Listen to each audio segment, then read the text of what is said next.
one of the things that's so nice about working with Impact and Endless Customers is they understand the sign of the times, right? It's bleeding edge of what's going on in this industry. And now we're starting to have real traction against some of those massive competitors.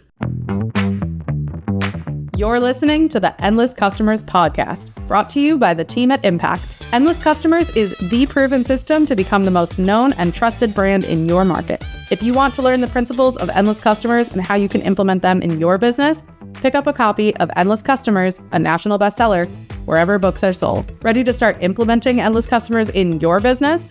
Talk to Impact about how our coaching program can help you implement Endless Customers to success. And if you want to experience Endless Customers in person, don't miss our upcoming event, Endless Customers Live, in Hartford, Connecticut, October 5th through the 7th, 2026.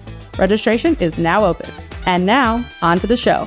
Here's your host, Bob Ruffolo. All right, so Bob Ruffolo, founder, CEO of Impact. Here I am. I'm running the podcast. You're probably saying, why is Bob hosting the podcast? Well, after about 150 episodes, Alex, who's done a phenomenal job, has been a great team member here at Impact for many, many years. He's going to be moving on to fulfill his dream of running his own company. We are incredibly, incredibly proud of him. In fact, if you are looking for video production work and you have some big creative jobs that need to be done, I would highly recommend that you reach out to Alex. He's always going to be friends of this company. He's one of my best friends in the whole world. We've been very honored to have him here as part of our company for all these years. I believe it's been about 7 years that we've had the opportunity to work together. So moving forward, will be taking over the podcast. I have big shoes to fill, and I'm very excited to do it. So with that, let's jump into our first episode here. Today's episode isn't about why most companies struggle with content. They struggle with alignment, because you can have the right strategy, the right ideas, and even the right intent. Without clear ownership and the right people in the right seats, execution stalls. Joining us today are Dan Kerr and Adam Gardiner, co-founders of AdjusterPro, who made a series of intentional decisions to fix that. Instead of trying to spread responsibilities across the team, they committed to building the structure to support Endless Customers the right way. That meant hiring a dedicated videographer, identifying and transitioning an internal team member into a content manager role, and creating real ownership around the system. In this conversation, we explore how they approached alignment, the role coaching played in guiding those decisions, what changed once those roles were in place, and what they're seeing now as a result. Welcome, guys, to the podcast. We have our awesome guys from AdjusterPro here today. And for the audience, we'll start here really quickly. Just real quick, tell us about AdjusterPro. Okay, we started in 2005 after successfully doing insurance claims adjusting and a catastrophe, and realized that there was a need for training in a kind of real practical way. So we started in a garage with a cell phone, and Dan learned HTML and did our SEO, and oh, wow. It was just this wild ride. We realized we needed to get online with our classes. We realized we needed to get every state so we could handle every state. And over the last 20 plus years, we've grown into the largest insurance adjuster training company in the country. We've been 50-50 business partners for at least 15, 18 years. Incredible. And it's been a great partnership. We've got a wonderful team. I don't need to name them all, but you guys know who you are. Really appreciate you. And about 45 people. We're completely remote. And we have been on doing the Endless Customers Impact thing for, gosh, it's got to be coming on about a year now. Yeah. So Adam, right before this, you were telling me you were the one that discovered Endless Customers, and you said it would work for AdjusterPro. Is that correct? Yes. Yeah. In fact, the way that I got that was kind of funny. Someone had turned me on to building a StoryBrand. Okay. Right. Yeah. Which I really love those guys, by the way. Oh, yeah. Yeah. And well, that's the deal, is they told me about you guys. So I wanted to go deeper into that and wanted more training there. I still do. Yeah. It's great. And we're using that. But I called them, and the only coaching setup I could get with them was this little 15-minute thing to try to get me to become a train the trainer. Yeah. And as soon as we met, I told the guy, look, I don't want to do that, but I do want to learn more about how to do this. Yes. And as he was telling me about the different resources, he said, by the way, you need to check out this book, Endless Customers. Oh, I love that. So I bought it right there, and I started reading it, and I'm like, mind blown, and I'll pass it off to Dan in a minute, but he was taking probably a 10-12 hour drive to Mississippi. And I said, you should check this out. And he said, yeah, I'll listen to it on the way down. Yeah. And, yes. So just connecting StoryBrand and Endless Customers. So we actually, if going back to one of our past conferences, we actually had Donald Miller and Marcus Sheridan on stage together talking about the two frameworks and how they really work beautifully together. So when you have your message right, then Endless Customers is a system to bring that to the world. So exactly. they really stack on top of each other beautifully. So Dan, so Adam passed you the book, you read it, and what was it that you said, okay, these frameworks, these principles, this system, I could see this working for AdjusterPro. What was it?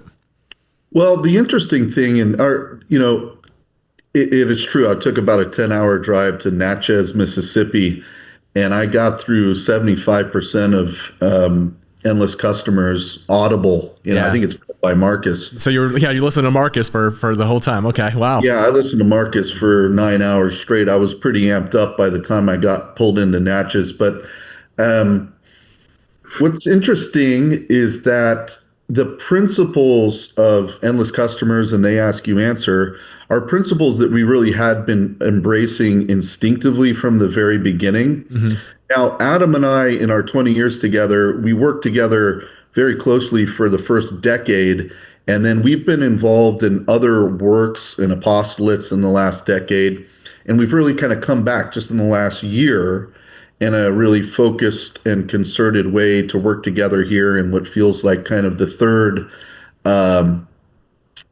age of AdjusterPro, yeah. which is pretty exciting. But the whole marketing program that we deployed initially was fundamentally about creating excellent content, giving it away, building trust, building credibility, becoming the most visible and credible source within the industry.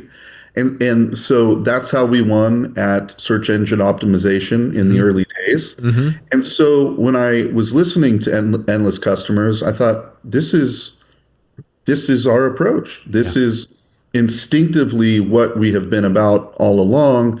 It's just that we had kind of fallen off the track a little bit in the last decade, and we were way behind in terms of technological adoption with video and AI and the like. So we've had a lot of work to do here in the last 9 months. I think it's been about 9 months. So Dan, let me ask you this. So why was it so important for you to be the leading educator in your space? So there's obviously a reason why you said, business reasons to do this, but why did you want to put yourself in that level?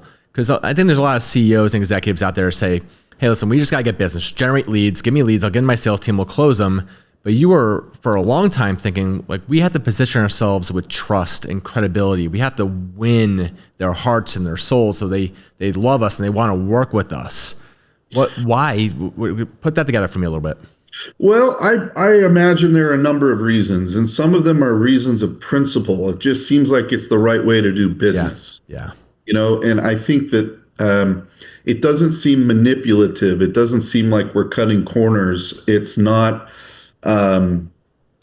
It's an approach that I can sleep well at night with, and so just in principle, it's an approach that I like. And then I also happen to think it is the most effective in getting business. So it's kind of a beautiful thing in that it's the right way of doing it. It also happens to be, I think, the most effective. Yeah.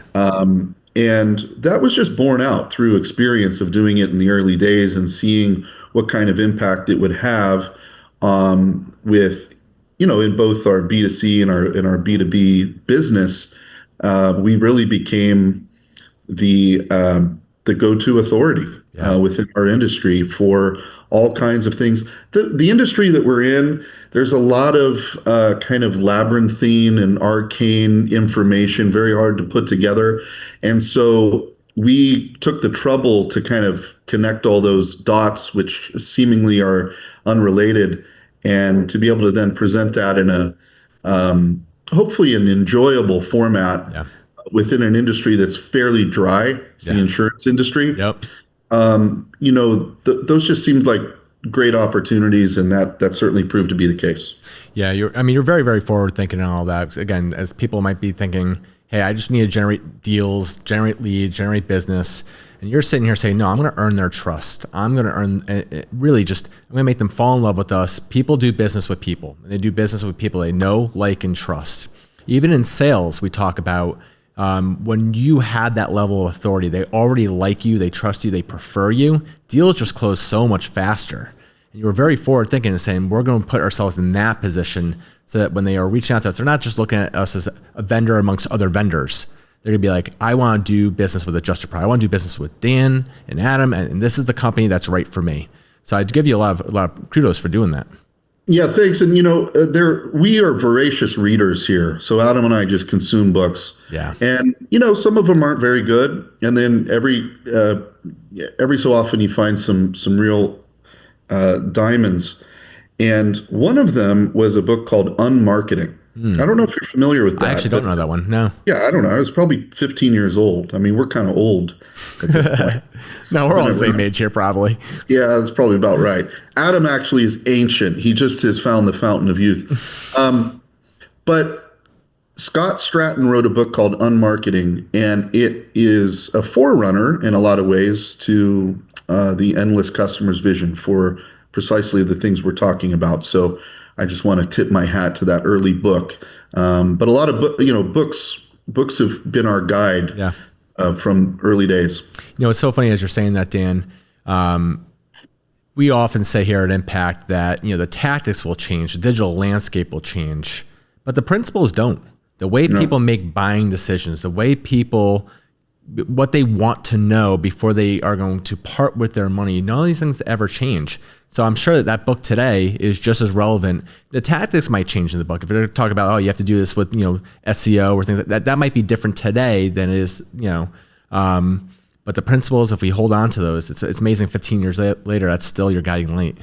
So Adam, I want to go back to you here. You had mentioned that the business has evolved and changed in a few different ways.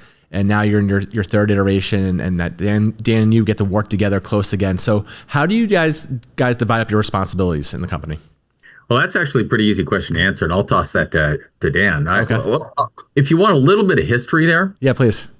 So Dan mentioned that we were out for a while and our leadership team was leading. All right. But there came a time when we needed to come back in. And one of the things that was a bit of a mess, there'd been some turnover in leadership as it regards to marketing. And so we found when we came back in, especially, I was the one who came back in first, beginning of 2025, we found marketing in, demoralized, confused, ineffective, right? Even though we had good people. Yeah. So we didn't know what to do. And the landscape had changed completely, right? So we're out, we're doing our own thing, and then we come back in and it's like, whoa, what do we do here? And we needed a plan. We needed some kind of cohesive plan. And that's when we discovered Endless Customers. Now, I started trying to implement that, but found I'm not a manager. All right. And that's where Dan stepped in. And he was the one, he called on that Mississippian trip, and said, not only are we doing this, but we're going all in with coaching. And I'll toss it over to him from there. Wow. Yeah. So, I guess if there are titles, Adam is the CVO, the Chief Visionary Officer. You're familiar with EOS, I think. Oh, absolutely. Right? Yeah, you speak that language. You're talking to EOS's biggest fanboy over here. Yeah, we're pretty big fans as well. We've been in the EOS world since 2019, so for quite some time. That's great. But Adam, so you already know the value of working with an implementer and having somebody hold you accountable and make sure you're doing everything right and helping you with your blind spots. That all made sense to you.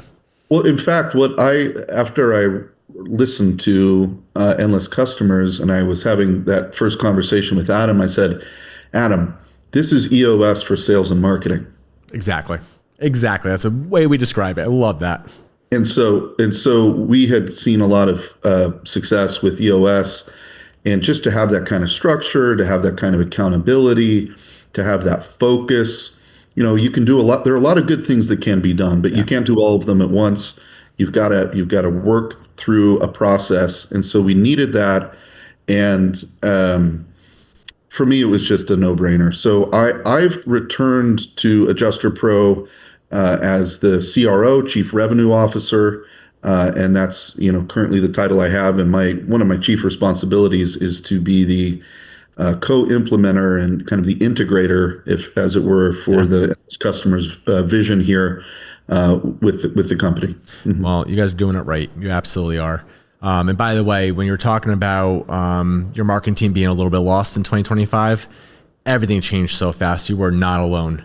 Even transparently behind the scenes here at Impact, we teach this stuff. And our own marketing team, we went through a very, very similar journey where I got back involved and we had to relook at our strategy, and a lot of things that we were doing for years was no longer working. We had to shake everything up. So it sounds like we're on a very similar journey at the same time, even though we teach this stuff and we know this stuff, but it's easier said than done sometimes. And I think that is the value of having somebody on the outside looking with fresh eyes and really just holding you guys accountable to make sure you're implementing it step by step. We actually had to use coaches for ourselves. We had our coaches working with our marketing team to make sure we were doing everything right the same way, using the same scorecards you use, everything. Yep. Perfect. So here we are. We're going to do endless customers. We are all in on it. Obviously, you talked to our team. You hired the coaching, hired your coaches. So talk about your first few months. What happened? What really worked? What was the kickoff like for you? As Adam alluded to, the state of the marketing department, we had good people there, but there was a certain lack of direction and a certain lack of vision and there, and so it was painful at first because it's about getting the right people in the right seats. And so there was a lot of early evaluation of what that looked like and putting the team together. And so I feel like the first 6 weeks to 2 months I felt like we were stuck in first gear, but the kind of painful work that we were doing as I was getting reintegrated into the business and learning a lot of new things myself, we were just sorting through a lot and doing a lot of assessment, and that was helped tremendously by our coaches at Impact. Not only in terms of discernment and understanding who's going to be a good fit and who might not be a good fit long term for the team, but just keeping, being an encouraging voice and also making sure we didn't get stuck for too long in any one area. So it was a rocky beginning just because of the state of our company. Yeah. But we pushed through it, and by about month 3, I would say we really started to build some, positive momentum, especially as we found our content manager. That really changed things for us. Oh, good. But it took us 3 months. It took us 3 months to land our content manager, and we really haven't looked back since. We are absolutely going to get to that here in a second, but I'm kind of reading between the lines here. So talk to me a little bit more. You were talking about getting the right people in the right seats. Now, of course, huge Jim Collins fan here, right? First, you get the right people in the right seats, or get the right people on the bus, get the wrong people off the bus, to get everybody in the right seats, and then figure out where the bus is going, right? Did you have a lot of changes you had to make there? I'm sure that was really difficult and challenging. It is difficult. And if we have, I think one of our weaknesses as a company, and I'm sure this is true for a lot of companies, is we really love our people, and we very much want to make it work. Yeah. And we'll perhaps try to force that beyond reasonable limits. And so, I think there were a couple of instances where it wasn't the right person in the right seat, and probably not the right person just as a cultural fit for us. Yeah. And those things are always difficult because these are people we like very much. But the thing is, and this isn't just related to the last 9 months, but this is just in business in general. You make these hard decisions and you think they're going to be catastrophic, perhaps, for morale. And it almost always happens to be the opposite. It almost always happens to be a boost for the company. For sure. And ironically, a relief for that team member who needs to go find a better opportunity somewhere else because it's just not the right fit for them. And we find that time and time again. And so that was the case in this instance. Adam? I might point out that the principles of endless customers became part of the people analyzer, right? Marketing side of things. Yeah. So in the end, for one teammate that we ended up parting ways with, it was what finally did that was when we determined that they were not going to get on board with the endless customers plan, and this was the way that the bus was going, right? Yeah. So people analyzer, you have your core values. And I could tell just by talking to you guys, I could probably guess what your core values are. For us, one of ours is Kerr, and it sounds like you probably have something that's probably very similar to Kerr as one of your core values. Yeah, but gets it. Respect for people. Yeah, respect for people. I love that. And then you have gets it, wants it, capacity to do it. And if you don't want it, it's a deal breaker. If somebody doesn't want to do the job, you can't have them in the seat. They're never going to be motivated. They're never going to be excited. And quite frankly, they might be scared to leave your company. They might be maybe a little too lazy to go and look for that next opportunity or whatever it is. There might be a million reasons why someone's not leaving, but it's the best thing for them to go find a job that they do want to do and they will care about and they will feel fulfilled.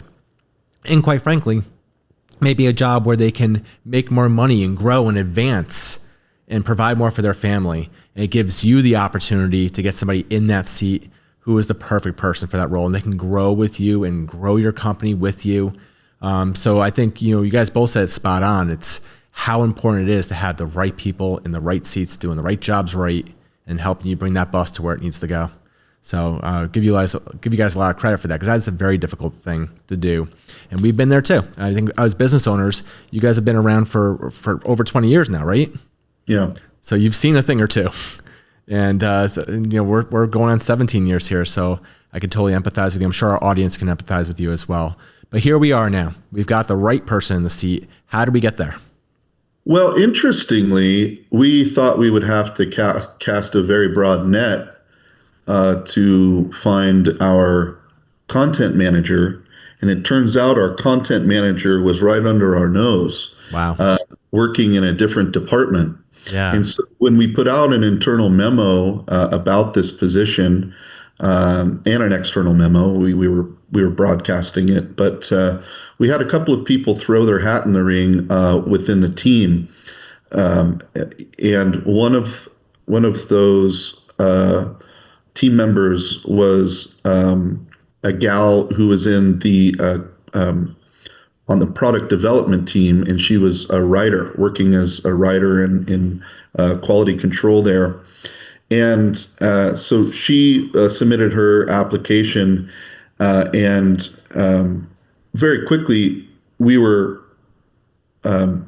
delighted and surprised to see all these kinds of serendipitous credentials that she had and was bringing to the table.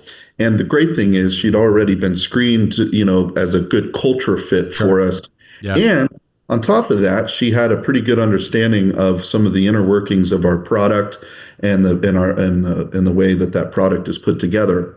So she had a running start there. And so anyway, impact was, I thought our coaches were key, because we had a couple of good candidates, a couple of really good internal candidates. That's great. And impact was especially helpful, the coaches, in helping us vet those and come up with our final choice.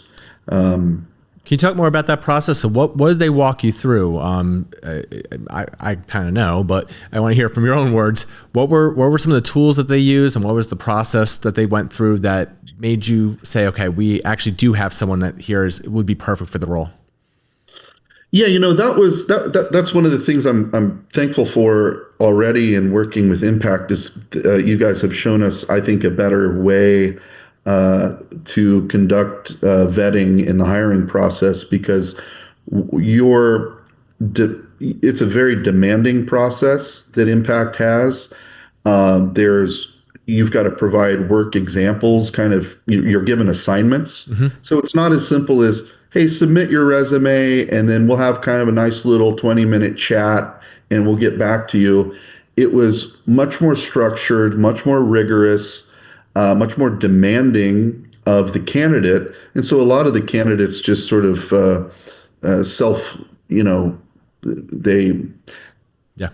if they're not really motivated for it and genuinely interested, they're not even going to go through the process, because it's a significant process and it requires some work output. Mm-hmm. And that's not just for content manager, but that's for the videographer as well. So exactly. They really have to produce something that then gets reviewed and scrutinized. And so that was just tremendous. And seeing how you all did that, and then the way the interviews were conducted, pretty no nonsense. We're kind of softies over here. We're a little bit more on the kind of the casual, friendly side. But one of your coaches, was pretty laser focused on that in that process, and that was a great thing to see. Super helpful, but it gave us a lot of confidence that we were making the right choice. Yeah. So, and for the listeners here, so the process that you guys went through is very much based on top grading. And if you want to learn more about top grading, the book Who by Jeff Smart, I would highly recommend. It's one of my favorite books. So that's how we crafted it. And we do a screening round because we believe that you want to see as many candidates as you possibly can. If you could do a video round interview so you could screen as many content managers or applicants as you possibly can. And then we have some interviews, but the real key to that is two things. Is you have the job scorecard, and that is just black and white. They can either do the job or they can't, because the job scorecard is in place, and it's you're evaluating and you're asking questions around everything in that scorecard to make sure that we have an A player here, or we're going to have a C. We're going to have somebody that can come in and do the job probably right away, or we're going to have somebody that's going to need a lot of training and development. So that's what that's for. And then we just validate that with a situation activity where you actually get to see the real work product, and you get to see how they would thrive and how motivated, to your point, how motivated they would be to go a little bit above and beyond. And we have this whole process all laid out. The playbook exists in Impact Plus, which will soon be renamed to the Endless Customers Academy. Spoiler here. So anyone that is interested in learning how to hire and onboard a content manager, we have the whole playbook laid out, similar to what you guys went through as well. So that's great. Now you have this candidate, or you have this person, they were on your team, they checked off all the boxes, got the sign off from the coaches. So tell me what happened next. So this person's off to the races? There was a little bit of a funny story there. Oh, let's go. We had two really good internal candidates. Okay. And as we were choosing one, the other one was actually the one receiving the emails about the selection, right? So she saw that we were choosing the other person, but we liked her so much. We had another role for her in the team. So now we work with her on a weekly basis, and she's an integral part of the team. It was great.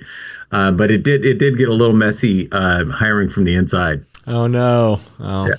So you saw the emails. That's funny. Now she was already, so both those candidates were already in-house, and they both wanted to move into a content management role, and you happen to have another position. Was it on your training side? No, we needed someone on the more technical side, doing stuff on the website and cool. Creating marketing materials for us. And she does a great job with that. Oh, amazing. Oh, that's great. So, as we start building out marketing teams, as we look in-house, as you guys know, there's two core positions. Everyone's doing Endless Customers. We push these two positions, even in an AI first world, always at least a content manager. Start there. The second position is almost always a videographer. But as we've seen teams grow, I would say the most common size teams are between 3 and 5 people. And then those roles really much vary. But we've seen companies have 2 content managers or maybe even 3, because it's so important that they want to be the most known, trusted, and recommended company in their market, just understanding how important content is. So I'm glad you were able to have another role and find a spot for it. That's great. So let's talk more about your kicking off now. As everyone here probably knows, we kick off Endless Customers with what's called Alignment Day. And you guys had an Alignment Day at your business, correct? So We did. Perfect. So Alignment Day is really 2 parts. We make sure, one, we get everybody on the same page. So we do a full company training. A lot of people will ask, like, do I have to have my content manager in place to do the Alignment Day training? And honestly, the answer is no, because it's not really for the marketing team. The marketing team reads the book like you guys did. They say it makes so much sense. Why haven't we been doing this for so long? But the real reason why Endless Customers really fails before it starts is internal resistance, especially from the sales team, from other leaders say, we can't possibly be talking about these things. We can't do this on the website. I'm not going to be on camera. And then everything just fails, right? So the Alignment Day training is why we do that. And then we do our planning session to make sure that we have a plan for the first 90 days, our roadmap to make sure we're doing everything we're supposed to be doing. So by the time 90 days in, we're exactly where we need to be. So talk to me about getting ready for your Alignment Day. What did you guys experience having that training for everybody? And did you guys do that in person? I have the opinion that the alignment was a bit clunky. And the reason why, in my opinion, is that the company was in the process of going through a real crucible. And I think personally, there was a bit of fatigue from the whole company about hearing, oh, we're going to do this, or oh, we're going to do that. And I suspect there was this attitude of, oh, great, here's another thing that, Adam and Dan have, coming directly from you guys. So they're so used to hearing from you over and over again. It's like, all right, so these guys, here's another idea. They write another book this weekend. Yes, that kind of thing, right? So, we'd been down that road before. We had a few marketing managers that didn't work out so well. And so I think there was some skepticism in the beginning. And there was a lot of negative inertia to overcome. So while I want to say that I believe the Alignment Day and the implementation was clunky, if it hadn't have been for continuous coaching, I think the team would have been right, that we would have petered out, and would have been another initiative that was just a great idea that didn't take place. Well, you're not alone in that too. Sometimes the first time they hear it, it's like, all right. And to your point, but it's repetition. And sometimes people have to hear things 7, 8, 10 times to hear for the first time for things to actually sink in and be like, wait, this actually does make sense. This is the way I buy. This is how we should market, because that's probably the way our buyers would buy. So I hear you on that. And sometimes, this is also another reason why we recommend Alignment Day at least once a year, because your business is continuing to change and evolve. You're going to have new people coming in, and you're going to have some people leaving, and you're going to have, your business is going to evolve, and your business will be in a much different spot. The digital landscape will be different by the time you do it. So every year, just make sure we bring that back to the team, and everyone's now hearing it the second time, and everybody's in a different spot when they hear it the second or third time. So that makes a lot of sense. And Dan, how about from your perspective on kicking off and doing Alignment Day? Yeah, I think Adam's right. There was a kind of skepticism about a new direction, right? As I said, it really wasn't a new direction. It was the old direction. It was the old way, but we were bringing it back, and with some new terms and some new vernacular, I'm sure. Exactly. The lexicon was a little bit different. The technology we were going to bring to bear on it was obviously far more advanced, but the principles were the same. But again, I think what it seemed like, what it represented to a lot, not all, but to many, was just another kind of shiny object that we were going to pursue. And when I say we, I don't just mean Adam and I, although we are The as shiny object kings. well, I mean, as we both have kind of the entrepreneurial energy for constant, never-ending improvement, and so we're always looking to we're always kind of looking around the corner at what's coming and what we can do better and improve on. So, but the marketing and sales department had been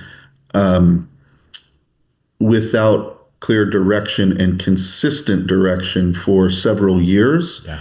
And so it just seemed like the next kind of thing, the next fad. Yeah. And so there was quite a bit of inertia to overcome.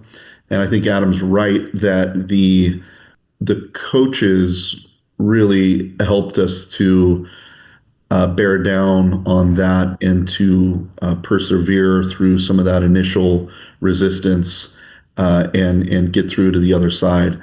And a lot of what won the team here at AdjusterPro over was seeing some of the fruit, which you really only becomes visible once you get your content manager and your videographer in place, and they really start producing some content that you can get excited about, that you see is moving the needle, that you see is helping your customers. Yeah. And so once that starts happening, it's not a hard sell anymore at all. Yeah, you're speaking to, and I want to hear more about that fruit. But you're speaking to exactly what most of our audience goes through is that getting that buy-in from their teams, and everyone's got that shiny object syndrome. And so you're really, the fact that you guys are sticking with it, and by the way, you guys are, I believe, are 9.5 months. I just looked 9.5 months through your journey. I think you have your next planning session coming up. So this will be I believe your third planning session. So, and speaking in EOS terms, having this live on your VTO on the first page is part of our vision. This is how we're going to market. This is how we're going to be perceived. We're going to be a leader when it comes to endless customers. Even just putting those words on there, that is a message you can send to your entire company. The first time you put it on your VTO, people will be like, all right, well, that's going to change next time they update the VTO. But when it's there quarter after quarter after quarter, you come out of your annuals and it's still on there. And then every quarter you have rocks. And every time you come out of a quarterly and there's rocks around what we're doing with endless customers and the next focus areas we have with endless customers, we keep marching forward, becomes more real. I've seen that in our own business too. When we keep our VTO very consistent, people start taking it more seriously. And then every time we have rocks, it just continues to build towards our 1-year plan, our 3-year picture, all of that stuff. And that's how you get more buy-in. So for the audience, if you're struggling with this, that's direction you go in. You guys very, very wisely are doing a beautiful job with that. So I do want to hear about the videographer. But before we even do that, I want to hear the fruit. So what have you guys seen? And again, early 9.5 months in, anyone in here that's done any systems like EOS or anything like that, these things don't happen overnight. They take time because you're changing our culture. You're putting systems in place. You're putting processes in place. And it's a long-term gain. It's going to add business value. But you see wins along the way. So what have you guys seen in your first 9.5 months? Well, we've seen a lot, and a lot of it is cultural shift. Yeah. Right. And I think that's the most important thing in this early time frame is a kind of shift in our imagination and how we see ourselves and how we see ourselves in relationship to the market and to our customers, and seeing ourselves as storytellers and also seeing ourselves as a media company. And I think had for a variety of reasons had strayed from having a customer first mentality and really having that kind of connection to our customers. So one of the things that I've been very pleased about, especially in let's say the last 3 months, is we as a sales and marketing department, first of all, those departments were absolute silos 9 months ago. And that is not the case today. That's huge. For within the culture of the company. And when you say they're no longer silos, what are they doing differently now that they weren't doing, say, 9 months ago? Well, just how about some basic communication? Yeah. A little bit of esprit de corps, a little sense of we're in this thing together. Mm-hmm. And if we do our job, it's going to be easier for you to do your job. Yeah. And there's a kind of collaborative spirit now, and just mutual goodwill between marketing and sales that honestly didn't exist before we got started. So there's been a kind of reframing there, which has been very, very helpful. But we have a real good finger on the pulse of the industry right now, and are far more responsive to what our potential customers are actually concerned about, what questions they're actually answering or actually asking. And so we've shifted in the production of our content, both written and video, from the things that we kind of want to talk about to really focusing on what questions are being asked and how can we very candidly answer those questions. Yeah. So that's enormous, right? That's a huge shift, and that just bodes so well for the future for us. Yeah. Yeah, because you can't build a skyscraper on a rocky foundation. So, and the culture is the foundation. Having marketing and sales teams that are working as a unified revenue team is a solid foundation. Having salespeople are willing to be in front of a camera or being interviewed is a giant win. Having content that is not fluffy or safe, but actually addresses the things that real buyers care about, and getting that published, and talk about things that might be uncomfortable, but to the audience, they're saying, finally, somebody's addressing this. Somebody's saying the things that no one's been willing to say in our space. And then using that in sales to close deals faster. Yeah, no, it's great because, we shied away from what would be, I suppose, potentially controversial sort of subjects like comparing us versus one of our competitors and just sort of explicitly taking on that question in the form of a video or an article. And that doesn't mean talking down about your competitors, but you are not the same as your competitors. They've made decisions to do one thing. You made decisions to do a different thing. And somebody just wants to know, how are these two companies different? Tell me, and you're doing it. Right. And even if the assessment, if the scales are even, let's say we go beyond and we give perhaps more credit than even is due to our competitor, and the scales come out 50-50 in the article. Yeah. Where in the mind of the customer is the trust going to go towards? That's true. It's going to go towards our brand, right? So I love that, and I love disruptive content like that. Just it's the things that people are thinking. Maybe not saying, but are absolutely thinking. And so we're just addressing some of those questions head on. So that's been great. That's great. Yeah. What you're speaking to, and I'll come to you, but what you're speaking to is you're not trying to win every possible deal that's out there. You're trying to win the deals that are your ideal customers, that are the right fit for you, that are going to be long-term great clients for you. The more you bring on big carriers and you earn their trust, and you might not want to work with every single one of them, but you want the ones that are right for you. And maybe your competitor's right for somebody else, and you're helping them steer to the right company for them, earning that trust and all the reputation that goes along with that. Adam, I'm sorry, I didn't mean to cut you off there before. No, not at all. And you're absolutely right. We want to steer all the jerks over to them. They can have them all. We've been dedicated to win-win-win. We call them arrangements for a long time. It's got to be win for us. It's got to be win for our partner. It's got to be win for the customers we serve. Right. But I just wanted to say that when I came back in first, and I'm trying to work with the marketing team, and I see that our traffic is just going down. And we had some big competitors move into our space, right? We got this insurance adjuster training, but we've got some competitors, insurance adjuster training, they add that and it's just like a teeny little piece to them, right? But they got a huge wallet and a huge marketing budget. They've got thousands of backlinks. And I'm scratching my head and yelling at the team, you guys, we got to get backlinks. We got to get our traffic back, and nobody knows what to do. Yeah. Right. So understanding how, one of the things that's so nice about working with Impact and Endless Customers is they understand the sign of the times. Yeah. Right. It's bleeding edge of what's going on in this industry. So we started focusing on stuff like artificial intelligence and what artificial intelligence needs to know. That's right. And so we're writing articles, we're doing videos, and now we're starting to have real traction against some of those massive competitors, right? That we had no idea how to even compete with, because if we got 83 backlink links and they got 2,832, what are you going to do? Yeah. Right. Well, so I give a lot of credit to Marcus Sheridan.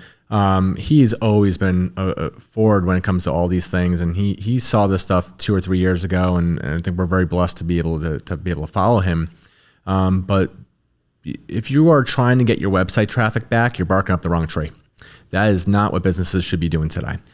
Businesses today should be building their brands. So whenever a customer in their space, this has been a principle of They Ask You Answer, the previous book to Endless Customers, 10 years ago. Is whenever a customer has a fear, worry, issue, concern, they think of you, they trust you, they want to know what you think about it, they want you answering their question more than anyone else. And that hasn't changed in the age of AI.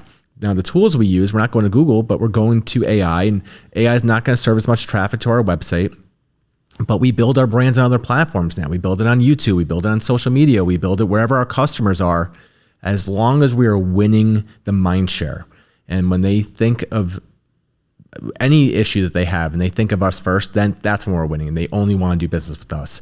And that's different. It's also harder to measure, but that's where the world is going, and we're leaning into that. So really, really nice job. Now, before we wrap up, you guys are also on a journey for bringing a videographer on, or you have already filled that role?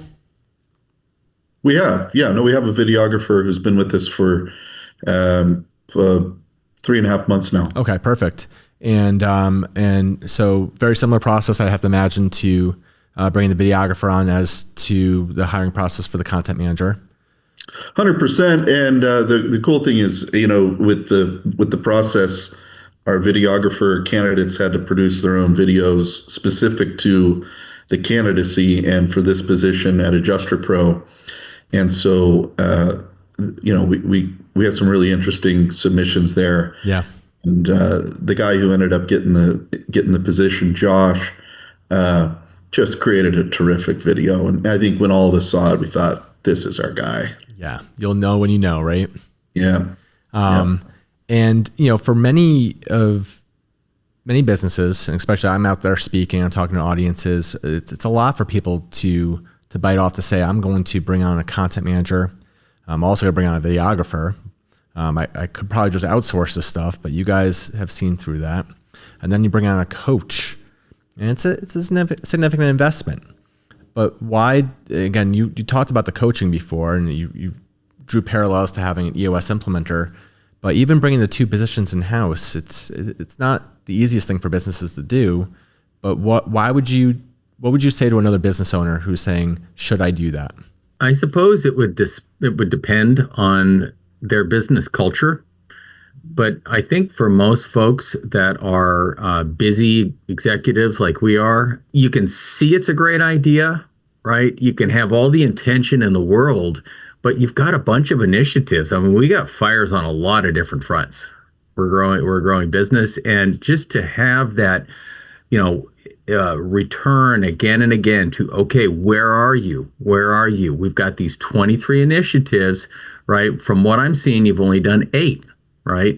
That is so helpful. It keeps us focused and refocused again on one of the most essential aspects of our business, right?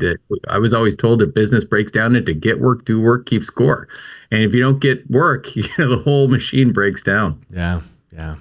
Yeah, as far as bringing those two positions in-house, for us, it is, I think, a cultural priority for us to have the key spokesman, the key representatives for our brand really represent us and our tone and really who we are.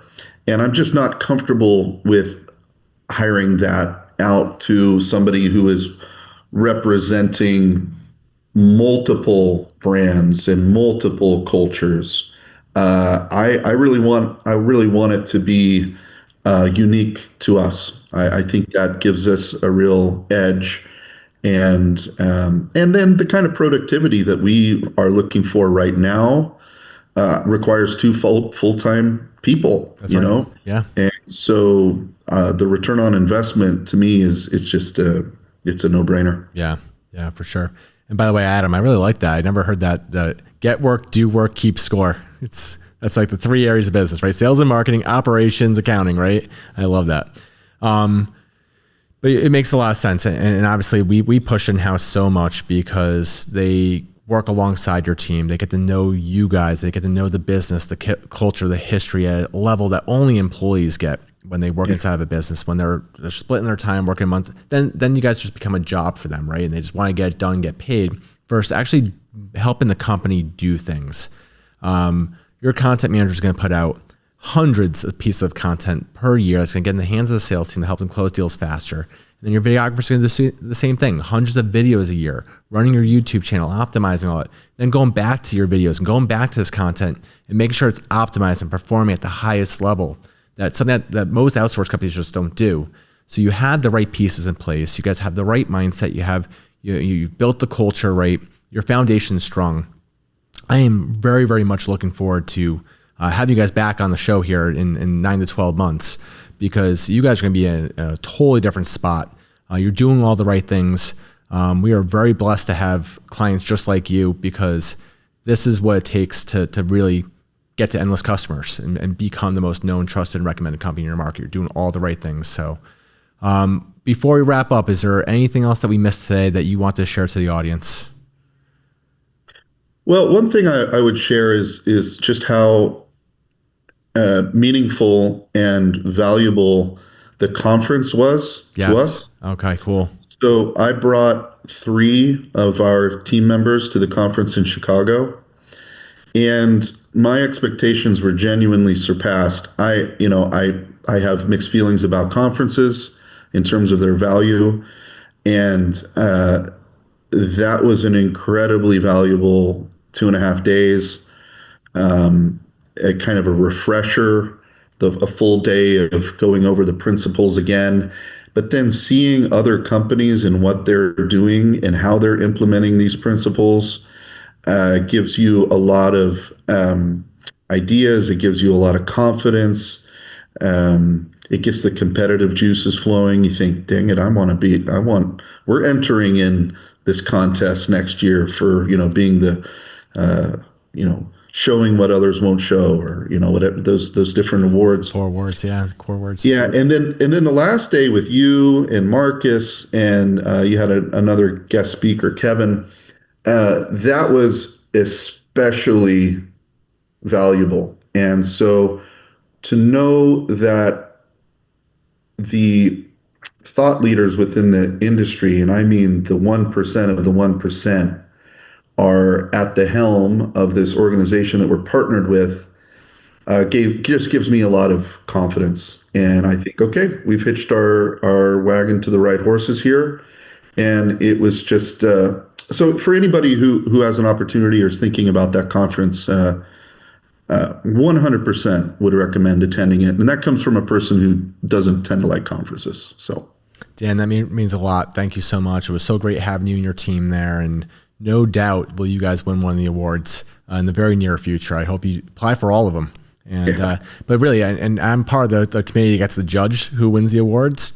Just the biggest thing I can say is, like, do that stuff that makes your company a little bit uncomfortable, but solves for your customer.